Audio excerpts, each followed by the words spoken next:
Hi everyone, welcome to the next installment of What's in Your Oil Box. And today we're going to have something really fun planned. We're going to make our own DIY salt scrub. So my beloved sugar scrub that I made in the winter is all gone.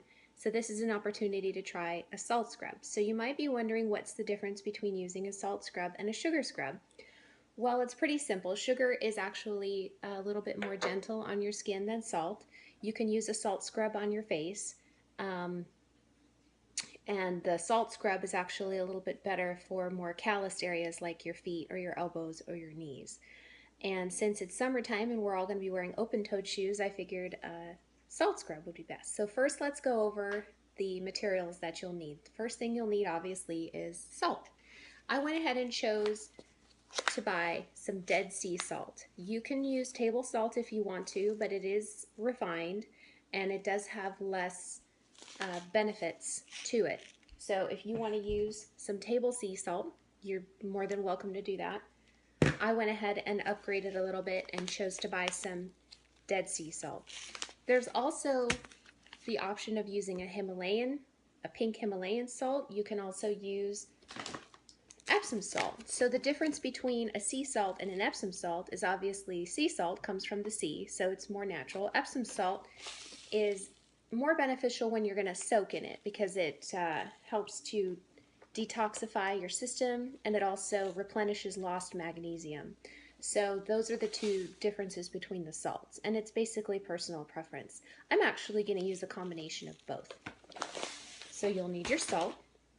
You'll also need a carrier oil. You can use fractionated coconut oil, which stays liquid at room temperature regardless of the weather. You can use solid coconut oil, which works great in the wintertime because it stays solid and then the salt is in there, so you're getting the moisturizing benefits from that.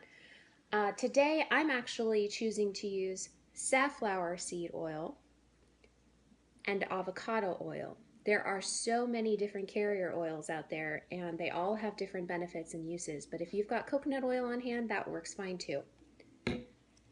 Then you'll need a pretty decent sized mixing bowl, and then you'll need a mason jar. What I recommend for using when you're doing bath products, whether you're making your own body butter or your own bath salt, I like the wide mouth mason jars. And the reason why I like the wide mouth mason jars is because it gives you enough area to scoop out your bath salt. So if you're making a scrub especially, you've got to get your hand in there and get the scrub out. So try to go for the wide mouth scrubs, or the wide mouth jars. And then, what else here? You got your mixing bowl and your measuring cup. And so from there, we just start with our scrub.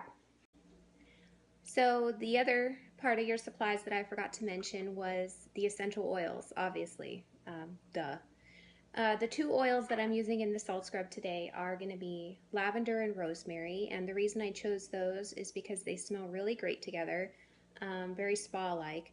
Lavender is very calming on the skin, it's very anti-inflammatory.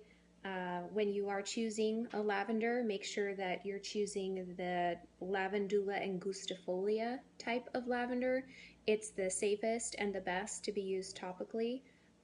You can find Lavandula angustifolia from one of my preferred brands, and you can get it at 25% below retail through pegsoils.com.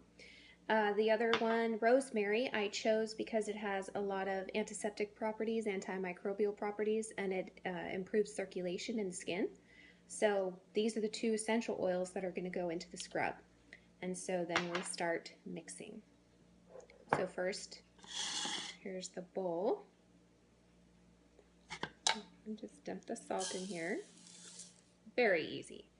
Once you realize how easy it is to make your own bath products and they're natural without chemicals or preservatives, you're going to wonder why you ever spent $20 on that scrub over at the big box retailer.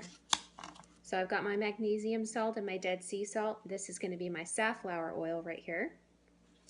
Just dump it in. And then I also chose avocado oil because it's a really great oil for the skin. It's great on eczema, which I kind of have a little bit.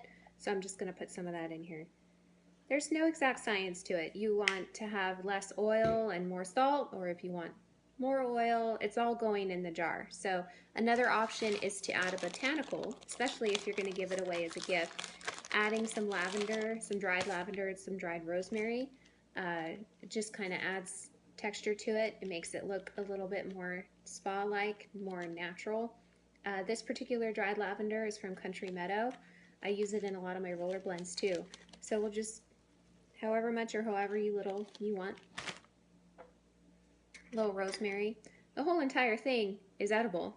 So just grab your kitchen products and go to town. And then obviously our essential oils. So I'm going to add about 10 to 15 drops of each.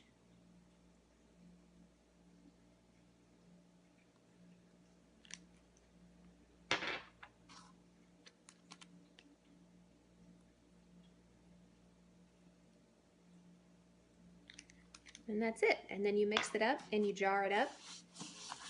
And if you're like me, you don't keep any for yourself. You just give it away to friends and family because you're just so happy to share oils all the time.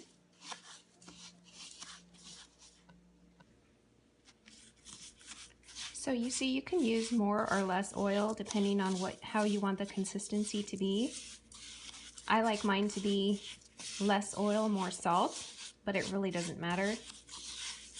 Another thing you want to keep in mind when you are using glass mason jars is I keep my salt scrub or my sugar scrub outside of the shower, and then right before I go in I grab a handful of it, because the last thing you want is to have broken glass in your shower. Broken glass is hard enough to clean up, but when it's on a wet shower floor, it's not fun at all. So I keep mine on the outside of the shower. Another option for easy access is they sell these removable plastic lids for the mason jars. So rather than messing with the metal lid on and off all the time or dealing with rust on the outside, just get the plastic ones. It makes it easier for frequent use. And then we're going to jar this up.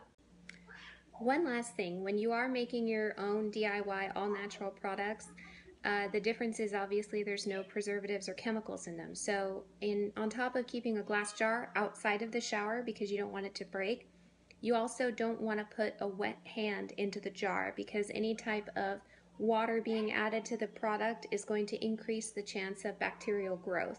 So keep your hands clean and dry before you go ahead and scoop up some salt to take with you into the shower, and use up your product within 6 months.